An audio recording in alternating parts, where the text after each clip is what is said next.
The campaign of calumny against Peter Obi has started just because he left the ADC.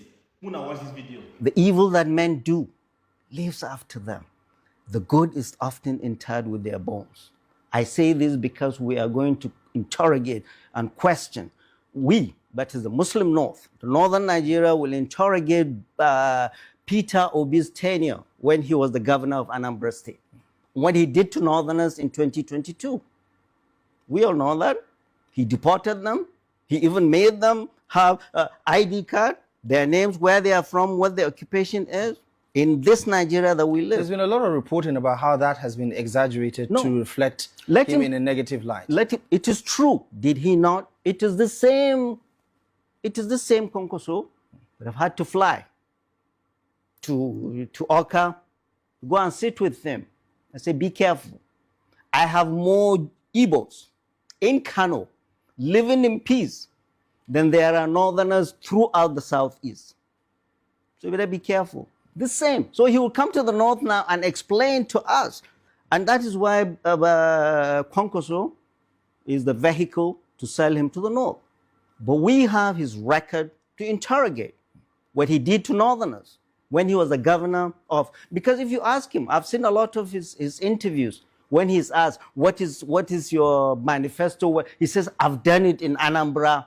I've done it in Anambra. I've done this. I've done this. So, Governor Peter Obi, yeah, we've seen what you've done in Anambra State when you are governor, vis-a-vis how you treated us, people, our people in the north. But he has also spoken admirably about the North's comparative advantage and how he said, listen, the secret to unlocking Nigeria's true economic potential lies in the North, especially in agriculture, how he talked about this could be the basis for an economic revival that could unlock jobs, that could fight poverty and address the security concern. If you have to just focus on looking forward, because yes, the past is the past and there are some checkered past that most of our politicians have to deal with. If you have to focus on his ideas for the North, for instance, does he get your vote? Unbelievable. I'm older than Peter Obi. I was born in 1960, he was born in 1961. I've seen the world more than he's seen. He's done his governance, he's a businessman. Every one of us, I know the North more than he does. He cannot come and tell me about the North. You know, the funniest thing is that these people think Peter Obi is not sellable in the North. Without knowing that Atiku is also not sellable in the South.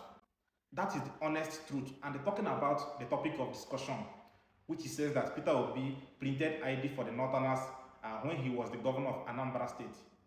That thing did not happen in Anambra State. It was in Imo State. It was in Imo State. I will not call the name of the governor. It happened during his tenure, but it was not in Anambra State. Go and check.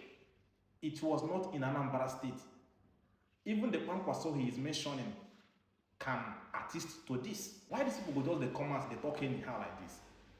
Since Peter Obi left the ADC for the NDC, we have heard that he built beer companies, that he printed ID for Northerners, he demolished mosques.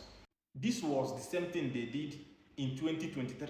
And even the Atiku they are trying to project on Nigerians is not sellable in his own northeast.